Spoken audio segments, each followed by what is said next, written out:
Hello students, yesterday हमने cardiovascular disease का part 1 complete कर लिया था, जिसमें हमने आर्टियोस्क्लेरोसिस और एथरोमा डिजीज़ को डिटेल में पढ़ा था। आर्टियोस्क्लेरोसिस डिजीज़ में हमने पढ़ा था कि फैट और कैल्शियम साल्ट की डिपोजिशन होने की वजह से आर्टरी का डायामीटर नैरो हो जाता है।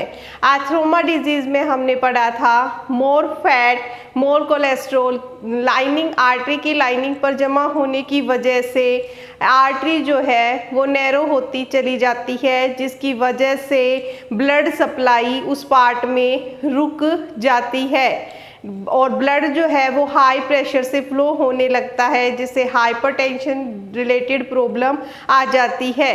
आज हम पढ़ेंगे एंजीना पेक्टोरसिस थर्ड डिजीज़ के बारे में। एंजीना पेक्टोरसिस एंजीना पेक्टोरसिस क्या है बेटा? एंजीना पेक्टोरसिस है कि चेस्ट में हल्का पेन होने लगता है।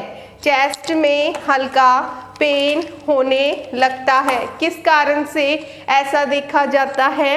जब आर्टियोस्क्लेरोसिस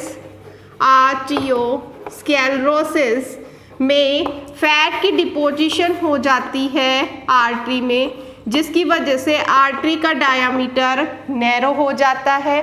ब्लड इस जगह से इस जगह पास करने में प्रॉब्लम आती है, तो उस केस में ब्लड की सप्लाई इनएडुकेट हो जाती है और O2 की सप्लाई भी इनएडुकेट हो जाती है। बॉडी के रिक्वायरमेंट के हिसाब से ना तो हार्ट को मिल पाती है, ना ही ऑर्गन को मिल पाती है, जिसकी वजह से चेस्ट में पेन होने लगता है। ये पेन कोई मेजर प्रॉब्लम नहीं है, ये किसी मेडिसिन से, हार्ट से रिलेटेड जो मेडिसिन डॉक्टर प्रोवाइड करता है उससे पास भी हो जाता है। बट ये एक वार्निंग है हार्ट अटैक की, कि अब आर्टरी जो है आपकी किसी भी रूप से ब्लॉक कर गई है फैट की डिपोजिशन से, तो उस ब्लॉकेज को रिमूव करना बहुत ज़रूरी है, नहीं इन फ्यूचर हार्ट अटैक आ सकता है। तो ये एक सिर्फ वार्निंग है। ये इतनी इम्पोर्टेंट डिजीज़ इसीलिए है क्योंकि ये एसोसिएटेड है कोरोनरी आर्टरी से। जो ब्लड सप्लाई है या जो ब्लॉकेज है वो कोरोनरी आर्टरी में आ गया है, और कोरोनरी आर्टरी जो हार्ट की तरफ जाती है ब्लड लेकर के, तो इसीलिए ये मेजर प्रॉब्लम क्रिएट करता है। इससे रिलेटेड अगर ये ज़्यादा फॉर्म हो जाए, इस तरह से ये जो डिपोजिशन है ये ज़्यादा हो जाए या यहाँ पर क्लॉट की फॉर्मेशन हो जाए, तो एक इम्पोर्टेंट डिजीज़ और हो जाती है जिसे कहते हैं मायोकार्डियल इन्फ्रेक्शन। इसमें क्या होता है बेटा?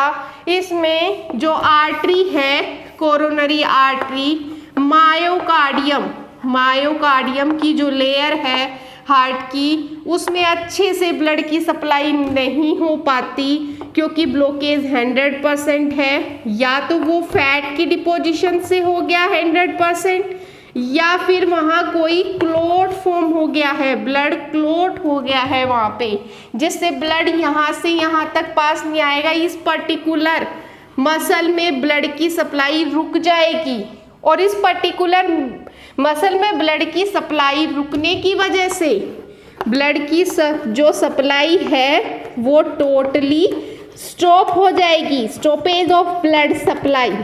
और ये स्टॉप होने की वजह से ये जो मसल है ये डेड हो जाएगी, जिसकी वजह से जो डिजीज़ होगी उसे कहेंगे मायोकार्डियल इन्फ्रेक्शन, जो प्रॉब्लम कॉज करेगी मेजर हार्ट अटैक। समझ में आया बेटा?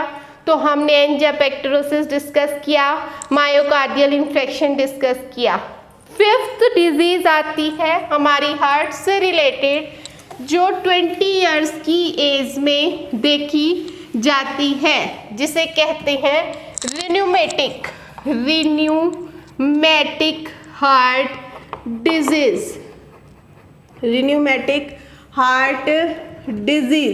रिन्यूमेटिक हार्ट डिजीज में एक स्ट्रेप्टोकोक्कस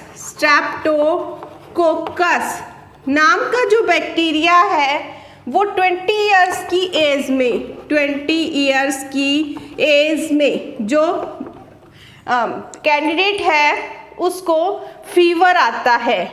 इस फीवर को कहते हैं रिन्यूमेटिक फीवर। इस फीवर से क्या होता है, अगर एक बार आता है ये फीवर तो कोई प्रॉब्लम नहीं है, बट अगर स्ट्रेप्टोकोक्कस अगेन अटैक करता है तो इस फीवर से वाल में प्रॉब्लम आती है। ओरिक्यूलो वेंट्रिक्यूलो वाल कहाँ पढ़े थे बेटा हमने, ये थोड़ा सा रिमेंबर कीजिए, कहाँ पढ़े थे, हमने पढ़े थे ये हार्ट के स्ट्रक्चर के अंदर। कौन से वाल हैं, ये दो तरह के, ट्राइकस्पिड और बाइकस्पिड वाल। इन वॉल में प्रॉब्लम आ जाती है, ये ओपन और क्लोज नहीं हो पाते अच्छे से, डिफेक्ट आ जाता है, नैरो हो जाते हैं, जिसकी वजह से जो साउंड प्रोड्यूस होनी थी लव, अब वो प्रोड्यूस होगी मरमर। क्या प्रोड्यूस होगी, मरमर, और ब्लड की सप्लाई हार्ट के अंदर अच्छे से नहीं हो पाएगी। इस डिजीज को क्या कहते हैं, रिन्यूमेटिक हार्ट डिजीज। ये था बेटा हमारा इस चैप्टर का last topic, cardiovascular disease. Cardiovascular disease में हमने arteriosclerosis, atheroma, angina pectoris, myocardial infection, rheumatic heart disease को पढ़ा। एक छोटी सी डिजीज के बारे में और डिस्कस करते हैं। हमने सुना है कि जो न्यूबॉर्न बेबी होता है उसके सेप्टम यानी कि वाल के बीच में, इंटरओरिकुलर सेप्टम के बीच में एक छोटा सा होल होता है, फोरामेन ओवली, जो धीरे धीरे 6 मंथ के अंदर फिल हो जाता है। बट अगर ये होल फिल नहीं होता है तो बेबी को एक डिजीज हो जाती है मिक्सिंग ऑफ ब्लड होने की वजह से, जिसे कहते हैं ब्लू बेबी। इस तरह की डिजीज भी देखी जाती है कार्डियोवास्कुलर डिजीज के अंदर। तो ये था बेटा हमारा कार्डियोवास्कुलर डिजीज का टॉपिक। Thank you.